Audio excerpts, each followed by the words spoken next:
आऊज़ु बिल्लाहि मिनश शैतानिर रजीम बिस्मिल्लाहिर रहमानिर रहीम रब्बि इश्रह ली सदरी व यस्सिर ली अमरी वहलुल उक़दतम मिन लिसानी यफ़क़हू क़ौली रब्बि ज़िदनी इल्मा अल्लाहुम्मा अरिनल हक़्क़ हक़्क़न वरज़ुक़ना इत्तिबाअ व अरिनल बातिला बातिलन वरज़ुक़ना इज्तिनाबा आमीन या रब्बल आलमीन।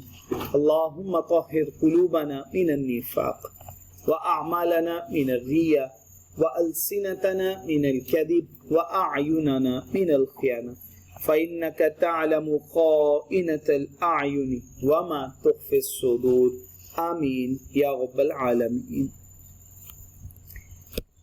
बच्चे सबसे लास्ट वन कॉन्सेप्ट है लिमिटेशंस।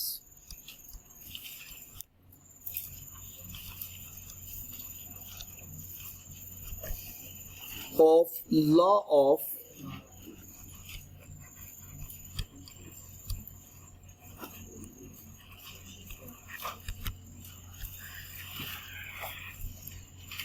लॉ ऑफ डिमांड की लिमिटेशंस क्या है? लिमिटेशंस का क्या मतलब है?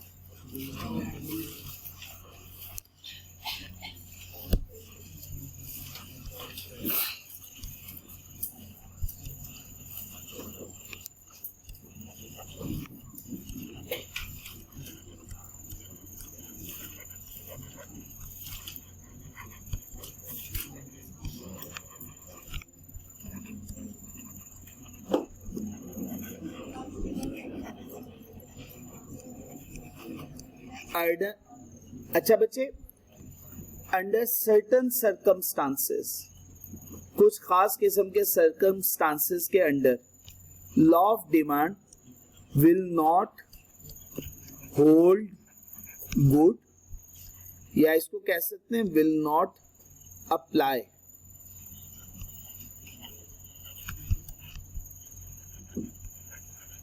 अप्लाई नहीं होता,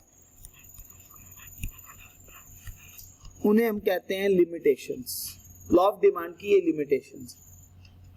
बहुत सारी ऐसी बातें होंगी जो अजम्पशन भी होंगी और वही हमारी लिमिटेशंस भी बन जाएंगी। जैसे सबसे पहली बात, इनकम ऑफ द कंज्यूमर। हमने कहा था इनकम कंज्यूमर की कांस्टेंट रहे। क्या पॉसिबल है कंज्यूमर की इनकम कांस्टेंट रहे? पॉसिबल ही नहीं।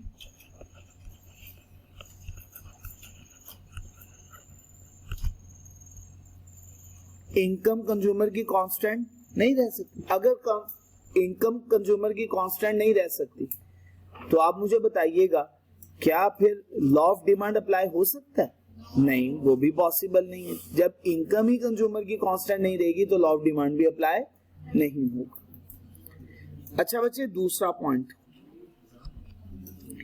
Test and fashion.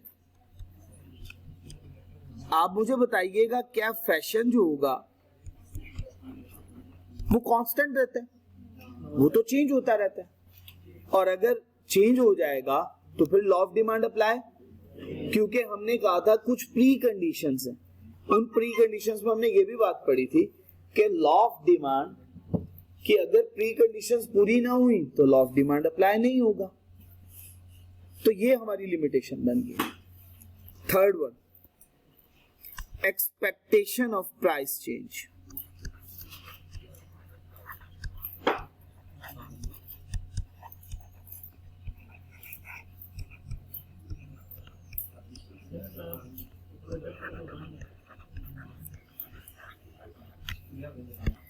अच्छा बच्चे, expectation of price change.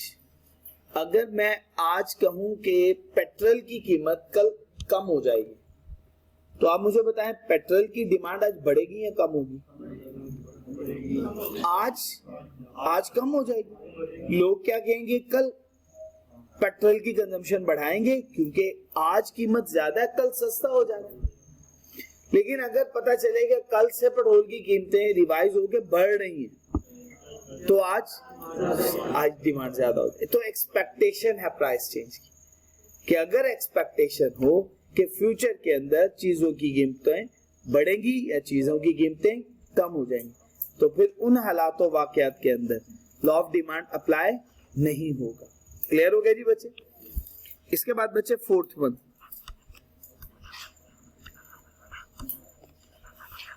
Population size.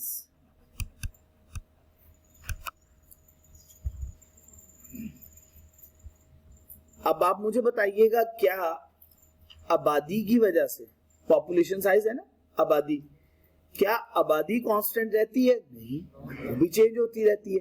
अगर चेंज होगी तो उसकी वजह से भी लॉ ऑफ डिमांड अप्लाई नहीं हो पाएगा। अच्छा बच्चे, एक बात मैं और लिखूंगा सिर्फ, बाकी मैं एक कॉन्सेप्ट जब मैं मार्केट इक्विलिब्रियम में जाऊंगा तो फिर दोबारा से इसको डिस्कस करूंगा एक दो पॉइंट्स के लिए। Law and order.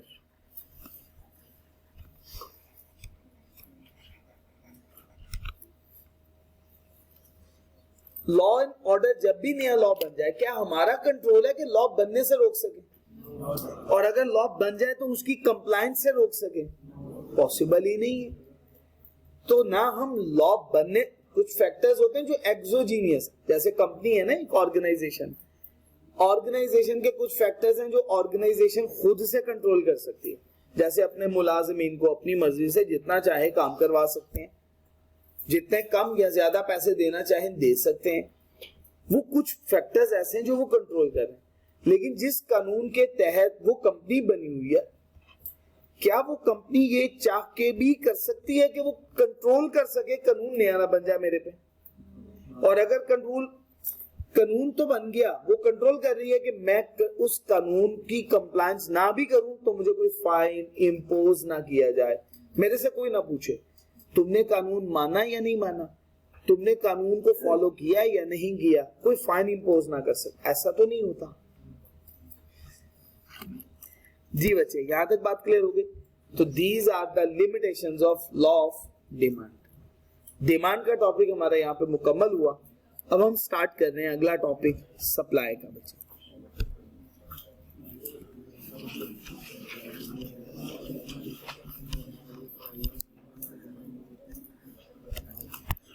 बच्चे फर्क समझना है, स्टॉक में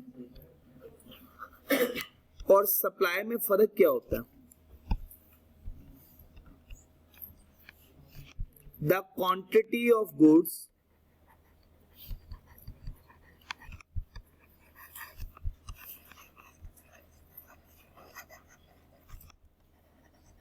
available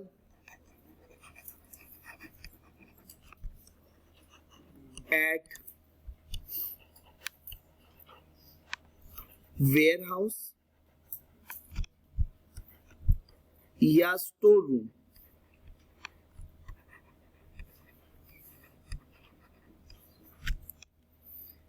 जो सामान हमारा हमारे गोडाउन में, हमारे वेयर हाउस में या हमारे स्टोर में मौजूद है, उसको हम कहते हैं स्टॉक। ठीक हो गया जी बच्चे? स्टॉक क्या हुआ? जो सामान हमारे गोडाउन में, हमारे वेयर हाउस में या हमारे स्टोर रूम में मौजूद है, उसे हम कहते हैं stock. On the other hand बच्चे, supply.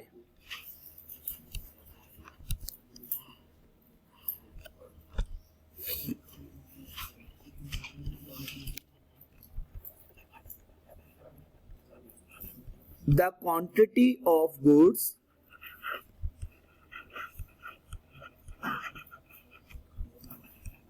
that seller offer to sell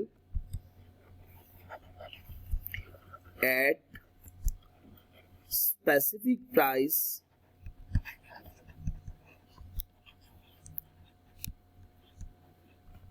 and at a certain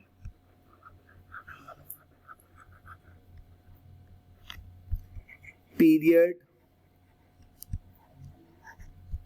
of time। ठीक हो गया जी बच्चे?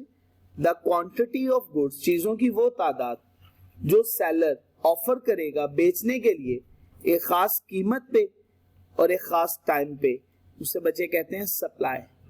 ठीक हो गया जी बच्चे? तो स्टॉक में और सप्लाई में फर्क समझ में आया? स्टॉक को हम मार्केट में ऑफर फॉर सेल अभी नहीं कर रहे, वो हमारे गोडाउन में पड़ा हुआ, हाँ स्टोर रूम में पड़ा हुआ है। उसमें से जो स्टॉक हमने ऑफर कर दिया मार्केट में एक खास कीमत में बेचने के लिए, उसको हम क्या बोलेंगे? सप्लाई। बात क्लियर है? स्टॉक में और सप्लाई में फर्क क्या है? बच्चे एक कॉन्सेप्ट हमने समझना है रिजर्व प्राइस का।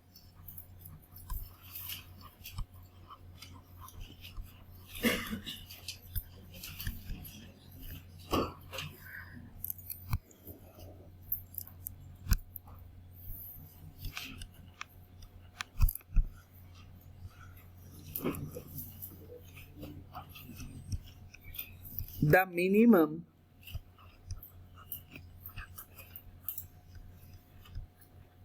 price below which seller refuse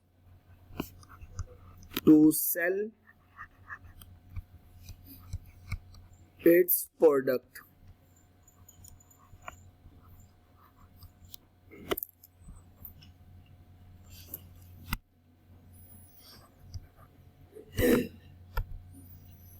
The minimum price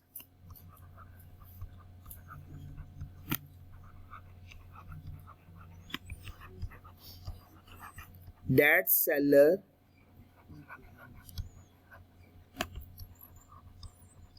wants to receive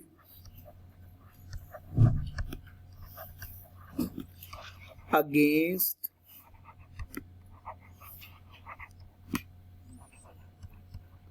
his product.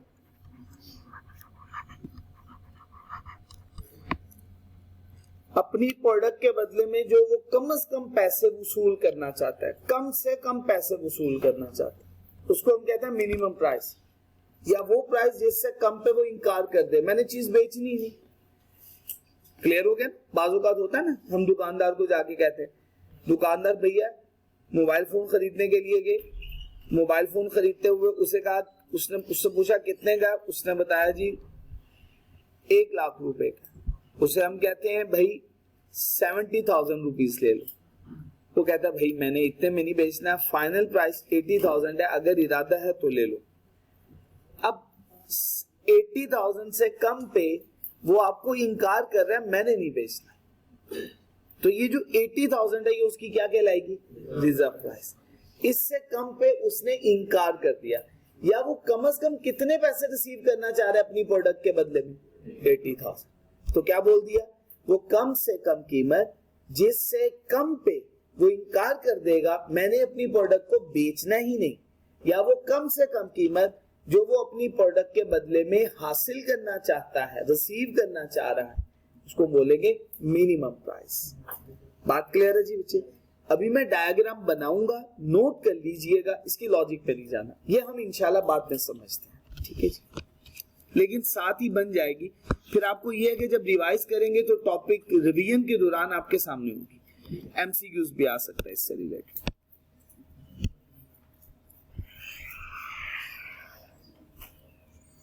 X axis origin point, Y axis. बचे वाई एक्सिस के अलोंग प्राइस और एक्स एक्सिस के अलोंग क्वांटिटी।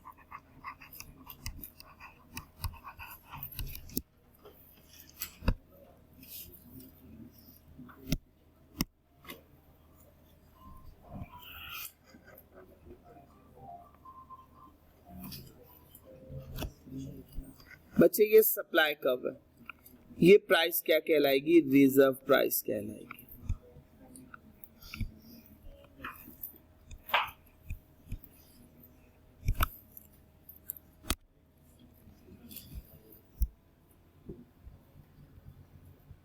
ठीक हो गया बच्चे? ये कौन सी प्राइस है? Reserve price. कॉन्सेप्ट क्लियर है? क्या कॉन्सेप्ट डिस्कस किया? वो कम से कम कीमत जिससे कम पे सेलर इनकार कर देगा मैंने अपनी चीज को ही नहीं बेचना, या वो कम से कम कीमत जिसको बेच के वो जितनी कीमत हासिल करना चाहता है उसको बोलेंगे रिजर्व प्राइस। ठीक है जी बच्चे? तो ये y इंटरसेप्ट है सप्लाई कर्व का रिजर्व प्राइस। बच्चे factors of reserve price,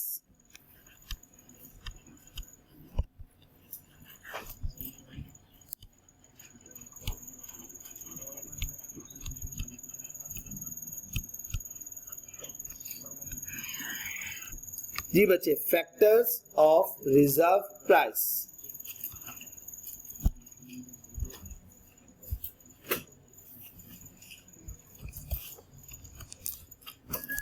first one,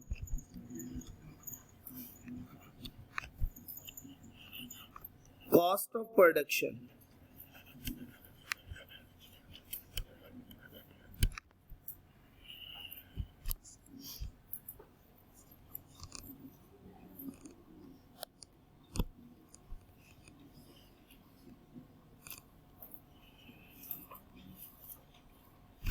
बच्चे अगर कॉस्ट ऑफ प्रोडक्शन हाई हो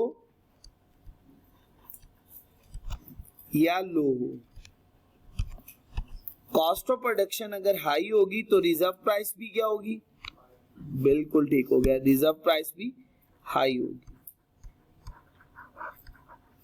और अगर कॉस्ट ऑफ प्रोडक्शन कम होगी तो रिजर्व प्राइस, तो ये बचे हाई रिजर्व प्राइस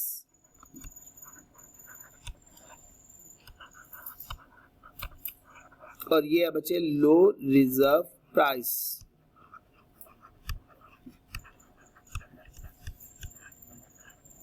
बच्चे बात क्लियर हो गई? If there is a high cost of production for a product then the reserve price would be high, also high. Clear है जी? अगर कॉस्ट ऑफ प्रोडक्शन ज्यादा तो फिर उसकी कीमत भी वो ज्यादा फिक्स करेगा या कम, ज्यादा। लेकिन अगर वो बनी थोड़ी अमाउंट पे रही है तो फिर वो उसकी रिजर्व प्राइस भी कम रखेगा। कोई मुश्किल बात तो नहीं है जी? पहला पॉइंट क्लियर है? Next second one, number of substitutes.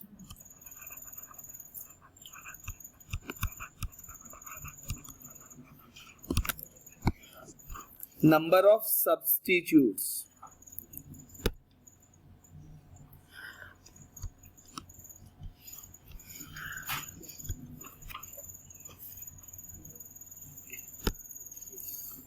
अगर बच्चे मोर सब्स्टिट्यूट्स आर अवेलेबल या लेस सब्स्टिट्यूट्स आर अवेलेबल, अच्छा ये सब्स्टिट्यूट भी हो सकता है या कंपैटिटर भी हो सकता है।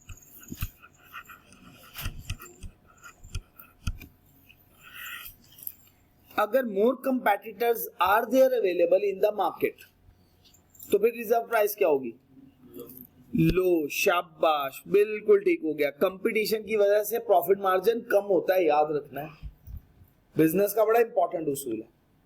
कंपटीशन के बढ़ने की वजह से प्रॉफिट मार्जिन कम हो जाता है। आप सुनेंगे अमूमन लोग कहेंगे यार कंपटीशन ही बहुत बढ़ गया, मुनाफा रहा ही। आम बंदा जिसको इकोनॉमिक्स या चार्टर्ड अकाउंटेंसी का भी नहीं पता होगा वो भी ये बात जानता है। तो आपको भी पता होना चाहिए क्या, अगर कंपटीशन बढ़ेगा तो प्राइस कम होगी, प्रॉफिट मार्जिन भी कम हो जाएगा। तो बच्चे अगर ज्यादा है तो फिर हमने क्या डिसाइड किया कि रिजर्व प्राइस क्या रखी जाएगी, लो रिजर्व प्राइस। शाबाश, बिल्कुल ठीक है जी।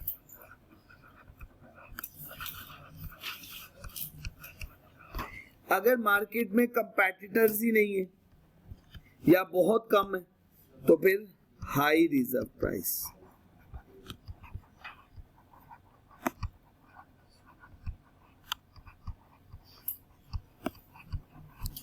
अभी तक दो बातें पढ़ी हैं आपने, दोनों बातें क्लियर है?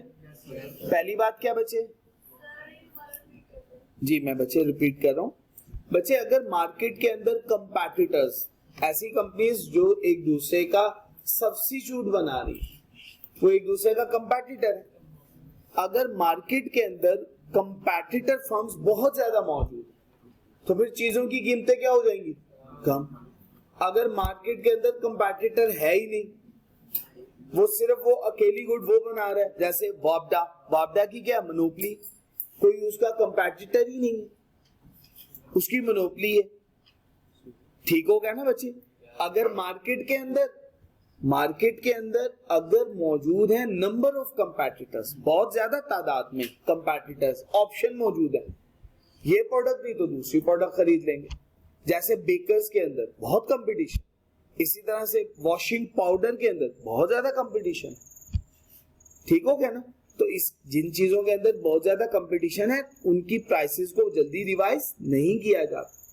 अगर रिवाइज जल्दी कर दिया जाएगा तो कस्टमर तो नाराज होगा, उसके पास तो बहुत ऑप्शन मौजूद है, वो कोई और ऑप्शन पे चला जाएगा, ठीक हो गया ना। तो बच्चे क्या, अगर मार्केट के अंदर कंपैटिटर्स की तादाद या सब्स्टिट्यूट की तादाद ज्यादा हो तो रिजर्व प्राइस क्या रखी जाएगी, लो।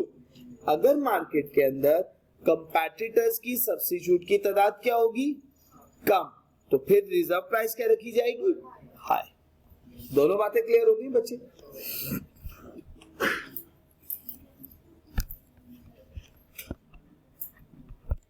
Disposable income of the consumer.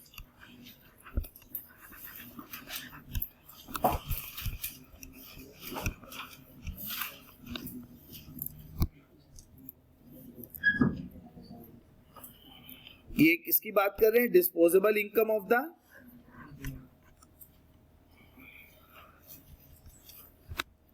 अगर कंज्यूमर की इनकम ज्यादा हो, हाई हो, उसके पास पैसे ज्यादा हो, या कंज्यूमर के पास पैसे थोड़े हो।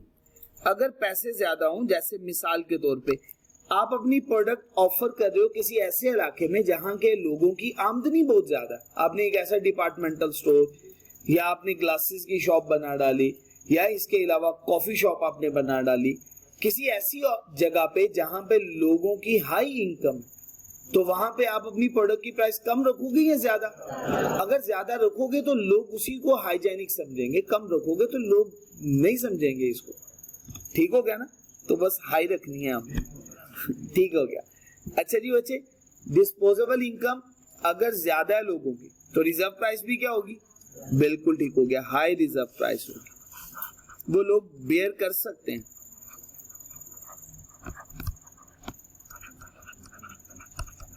ऑन द अदर हैंड बच्चे, अगर रिजर्व प्राइस क्या हो, हमने सोचना है रिजर्व प्राइस क्या होगी।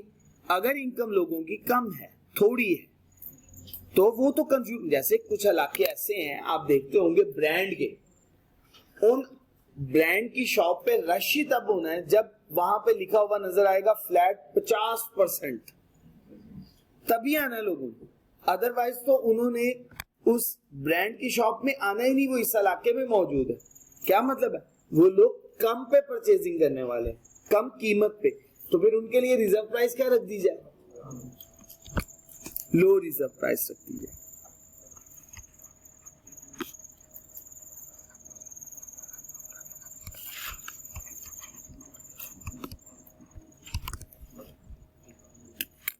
जी बच्चे, अभी तक 3 उसूल पढ़े। सबसे पहला उसूल, जी बिल्कुल ठीक हो गया जी। सबसे पहला पॉइंट मैं आपके सामने ओपन भी कर देता हूं, कॉस्ट ऑफ प्रोडक्शन। अगर कॉस्ट ऑफ प्रोडक्शन ज्यादा है तो रिजर्व प्राइस भी ज्यादा, कॉस्ट ऑफ प्रोडक्शन कम, रिजर्व प्राइस भी कम। Number of competitors in the market, अगर कंपैटिटर्स ज्यादा होंगे तो रिजर्व प्राइस कम होगी, अगर कंपैटिटर्स बहुत कम होंगे तो रिजर्व प्राइस ज्यादा होगी। Disposable income of the consumer, अगर कंज्यूमर की डिस्पोजेबल इनकम ज्यादा है तो रिजर्व प्राइस भी ज्यादा रखे, लेकिन अगर कंज्यूमर की डिस्पोजेबल इनकम कम है तो रिजर्व प्राइस भी कम। डिस्पोजेबल इनकम का मतलब है खर्च करने के लिए जो उसके पास पैसा है, डिस्पोज, ठीक है ना, खर्च करने के लिए जो उसके पास पैसे मौजूद है। बाकी हम बहुत डिटेल में चैप्टर 7 में इस कॉन्सेप्ट को पढ़ेंगे, डिस्पोजेबल इनकम, चैप्टर 5 में भी और 6 में। जी बच्चे, 4th 1 पॉइंट,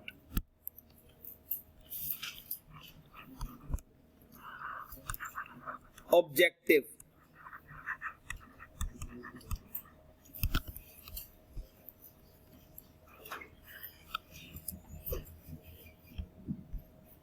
अच्छा, अब ऑब्जेक्टिव में डिफरेंट वे हो सकते हैं इसको समझाने के। मैं 1 से 2 एग्जाम्पल से, आप मेरा साथ देंगे तो 1 से 2 एग्जाम्पल लेके हम बात को समझने की कोशिश करेंगे। बच्चे लेट्स सपोज ऑर्गेनाइजेशंस दो तरह की होती हैं। हाँ शाबाश, बिल्कुल ठीक कहा। फर्स्ट वन प्रॉफिट ओरिएंटेड और second one non profit organisation, जिसे हम एनपीओ बोलते हैं। अच्छा, अगर प्रॉफिट ओरिएंटेड है, इसका मकसद क्या है? मुनाफा कमाना। तो ये रिजर्व प्राइस क्या रखेगा? High reserve price. इसका मकसद तो मुनाफा कमाना है, तो इसने रिजर्व प्राइस क्या करनी है? ज्यादा फिक्स। लेकिन ये नॉन प्रॉफिट ऑर्गेनाइजेशन, इसका मकसद मुनाफा कमाना, तो रिजर्व प्राइस क्या रखी जाएगी? लो रिजर्व प्राइस।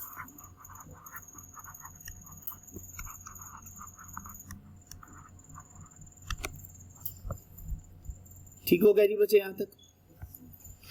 अच्छा बच्चे, बाजों का ऐसा होता है, ऑर्गेनाइजेशंस मार्केट के अंदर दाखिल होती हैं, उसे हम कहते हैं मार्केट पेनिट्रेशन। किस लिए? Market penetration.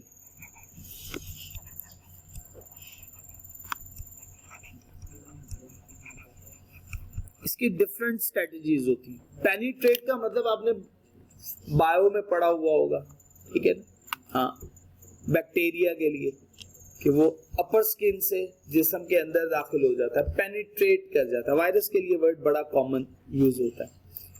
मार्केट पेनिट्रेशन का वर्ड यूज किया जाता है कि आप नई मार्केट के अंदर जब दाखिल हो रहे होते हो तो मार्केट पेनिट्रेशन कर रहे हो, मार्केट में पेनिट्रेट कर रहे हो। तो आप तो अभी अपने नए कस्टमर बनाना चाहते हो, तो अगर आप ज्यादा कीमत ऑफर करोगे तो आपके नए कस्टमर बनेंगे। तो फिर इस केस में आपको क्या करना है? शाबाश।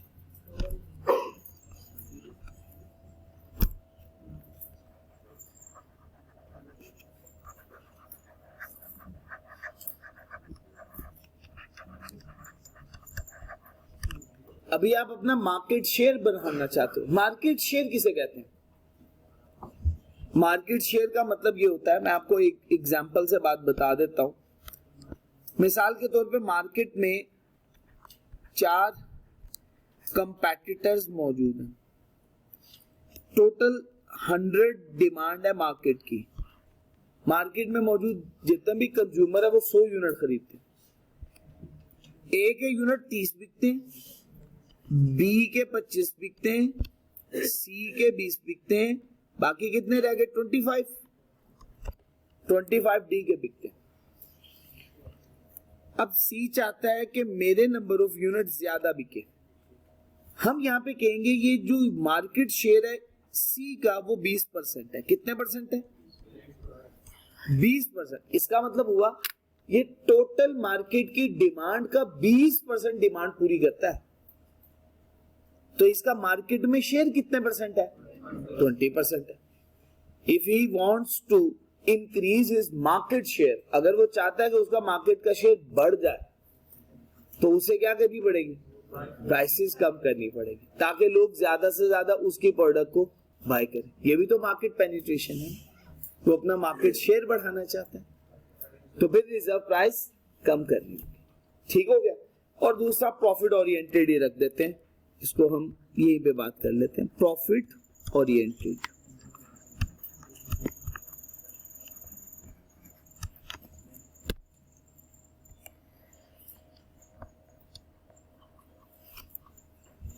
जी बच्चे, यहां तक बात क्लियर है जी? तो हमने 4th पॉइंट पढ़ा, ऑब्जेक्टिव। इसके बाद है बच्चे अदर।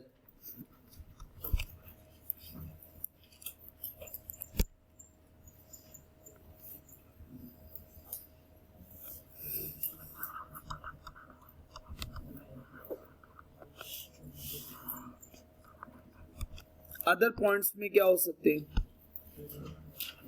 लॉस, लॉ की कंप्लायंस करनी पड़ सकती है आपको, टैक्सेस, लिक्विडिटी,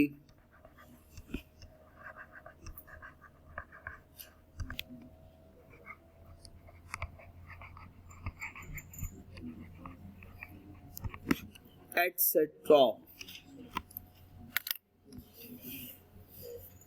अगर लॉ ने डिफाइन कर दिया है कि आपने जैसे फ्रूट्स के केस में, वेजिटेबल्स के केस में लॉ ने बता दिया ये प्रोडक्ट इतने की बेचनी, तो फिर लॉ की माननी पड़ेगी, फिर आपको वही फिक्स करनी पड़ेगी। इसी तरह से अगर टैक्सेस इंपोज हो जाएंगे तो उसके अकॉर्डिंगली चेंज हो जाएगी। और लिक्विडिटी प्रॉब्लम यह है कि बाज़ औक़ात होता ही है किसी दुकानदार के पास सारा दिन बेचारा फारिग बैठा रहा, कोई कस्टमर ही नहीं आया, अब उसको रात को पैसे लेके जाने हैं घर अखराजात के लिए। अब बाज़ औक़ात वो चीज अपनी रिजर्व प्राइस से भी कम कीमत में बेचने के लिए तैयार हो जाता, उसको पैसों की जरूरत है। लिक्विडिटी प्रॉब्लम, पैसों की प्रॉब्लम को वो फेस कर रहा है।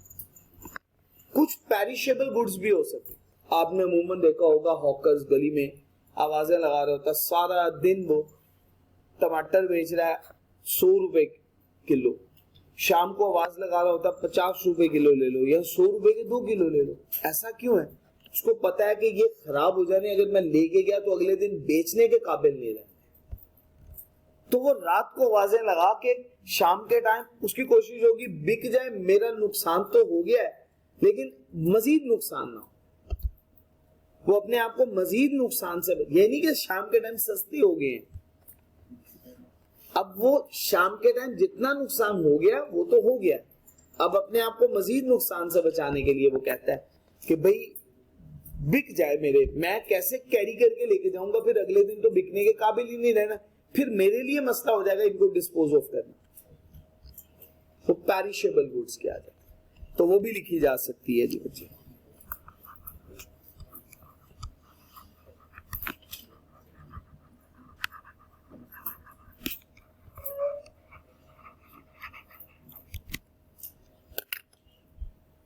ठीक हो गया जी बच्चे, यहां तक बात क्लियर जी बच्चे।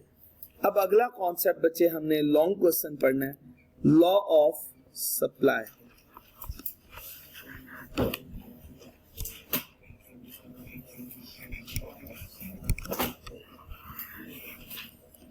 इंशाल्लाह कल इसी से ही आगे स्टार्ट करेंगे जी इंशाल्लाह, ठीक है जी। सुब्हानक अल्लाहुम्मा व बिहम्दिक अशहदु अल्ला इलाहा इल्ला अंता अस्तगफिरुका व अतूबु इलैक। अस्सलामु अलैकुम व रहमतुल्लाहि व बरकातहू।